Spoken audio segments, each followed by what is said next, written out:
Hello everyone, आप सबको स्वागत है हमारे न्यू वीडियो में। दोस्तों आज मैं बात कर रहा हूँ कि सीएए है क्या। आखिरकार दोस्तों आप समझ सकते हैं कि सीएए का लागू हो गया है, तो आखिर इसमें सभी लोग बोल रहे हैं कि आखिर इसमें मुसलमान खिलाफ क्यों जा रहे हैं। तो दोस्तों इसमें जो जिस बंदा को समझ में नहीं होगा उसे इस चीज को कोई चिंता परवाह है ही नहीं। बट इसमें खुशी उन लोगों के है जो लोग मान लीजिए बाहर से या करके यहाँ पे रह रहे हैं इंडिया में। अगर वो 2014 से पहले आए हुए हैं तो उसे अपना कुछ दस्तावेज पेश करना होगा कि कब आए हैं और किस टाइम आए हैं, तो अपना वो कुछ प्रूफ के तौर पर दिया जाएगा, फॉर्म दिया जाएगा, फॉर्म फिलअप करेंगे और उसे यहाँ का नागरिकता दे दिया जाएगा। तो आने के दोस्तों आप समझ सकते हैं कि यहाँ पे जो भी अगर आप आना चाहता है एरू गैरू नथल खेरू सभी को अब मिलने वाला है यहाँ पे नागरिकता। तो दोस्तों यहाँ पे बताना चाह रहा हूँ इस मैटर पे, क्या अगर कोई भी बंदा अगर आपका घर में पहुंचता है तो आप उसे अपना घर का सदस्य बना देते हैं, या फिर क्या आप उसे एक कंपल्सरी में बताना चाह रहा हूं, क्या उसे आप एक कोई गेस्ट के जैसा समझते हैं। आखिर आप क्या समझना चाहते हैं जो अभी बताए हैं कि अमित शाह ने कि हमने सीएए लागू कर दिया है।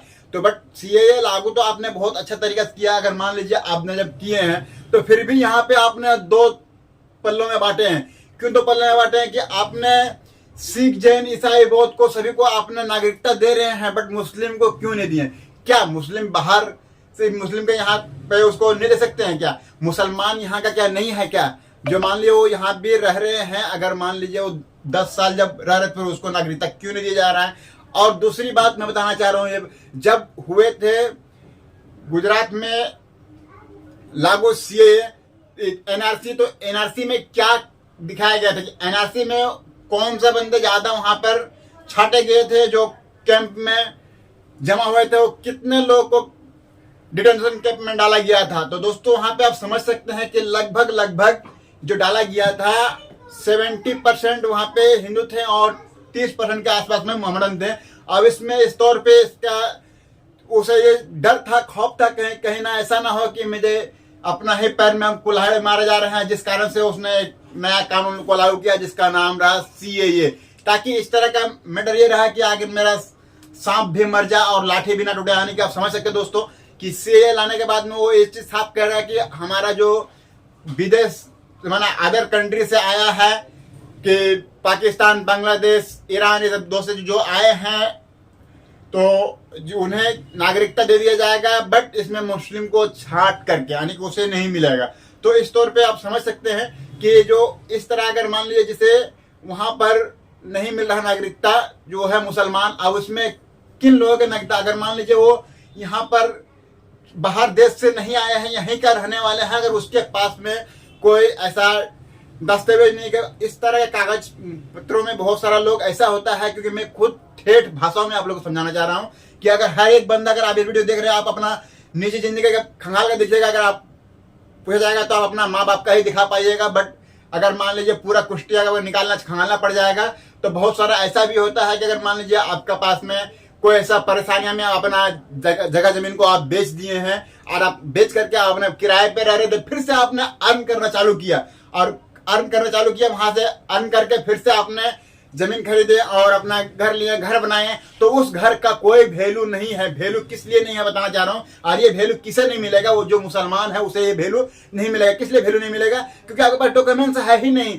तो यहाँ पे आप सोच सकते हैं कि किस लिए सीएए का खिलाफ कर रहे हैं मुसलमान। तो दोस्तों मैं बताना चाह रहा हूँ कि जो भी लोग इस चीज को बोल रहे हैं कि एक्सेप्टेड कर रहे हैं कि सीएए आखिर है, तो उसमें क्या दिक्कत है? दिक्कत तो यहाँ पे यही है कि बाद में इसका एनआरसी भी लागू होगा, और एनआरसी में जब लागू होगा तो उस टाइम सारे मुसलमान को छूट जाएंगे पसीने। क्योंकि जो लोग इस तरह हैं कि जो अपने कुछ हालात में तंगी हालात, कुछ टाइम ऐसा भी आया था, कुछ बीमारियों में मुब्तला हो गए थे, उस टाइम अपना प्रॉपर्टी को बेच करके और कुछ किराए के मकान में जब रह रहे थे, तब जाकर के उन्होंने फिर वहां से अपना स्ट्रगल करते हुए फिर आगे पहुंचा, फिर अपना जमीन खरीद के घर जो बना के रह रहे हैं, तो उन्हें क्या नागरिकता नहीं मिलेगा? उन्हें क्या वो यहाँ का इंडिया का कानून से क्या बोले कि आप यहाँ का नहीं रहने वाले हैं, आप बाहर कंट्री से आ रखे हैं, आप अवैध रूप से यहाँ पे प्रवेश हो गए हैं, क्या इसका क्या है?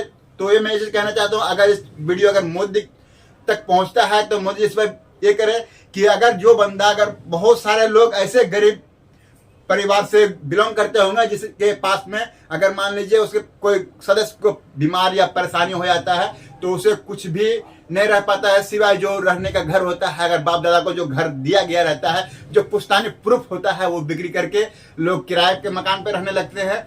इसके बाद फिर से अर्न करके तो अपना जमीन बना तो लिए हैं, बट उसके पास में वो प्रूफ नहीं है जो जमीन उसे पुरखों ने दे रखा था।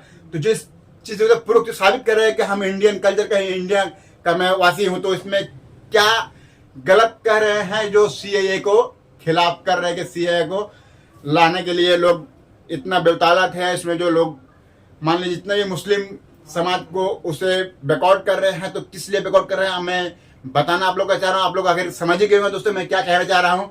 तो यही रहा मुद्दा दोस्तों, और ऐसा कोई मैटर ही नहीं रहा। और ये सब समझ लीजिए कि एक तौर पे कि अभी चुनाव का टाइम है, इसमें एक बहुत ही बड़ा सोची समझी साजिश की तरह लाया गया है कि इस तरह लाने के बाद में क्या होगा, मेरा यहाँ फला जाएगा, मेरा इलेक्शन मिल जाएगा, वोट मिल जाएगा। वोट मिलने से क्या होगा कि मेरा जो बंदा वहां का विदेशी यानी कि अदर कंट्री से आ रखे हैं उन्हें मैं अपने अंदर में कर सकता हूं और उसका वोट मैं टटोर सकता हूं।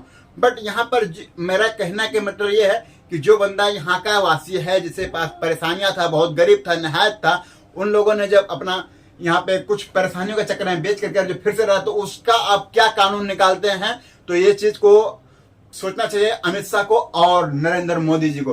तो चलिए दोस्तों, आज के लिए मेरा इतना ही। मैं फिर मिलूंगा आप लोग के बीच में ऐसे कोई नई वीडियो के साथ में। अगर आप लोग को ये वीडियो अच्छा लगा दोस्तों तो वीडियो को शेयर कीजिएगा और चैनल को सब्सक्राइब जरूर कर लिया। मिलूंगा फिर आप लोग के बीच में ऐसे कोई नई वीडियो के साथ, तब तक के लिए गुड बाय, टेक केयर।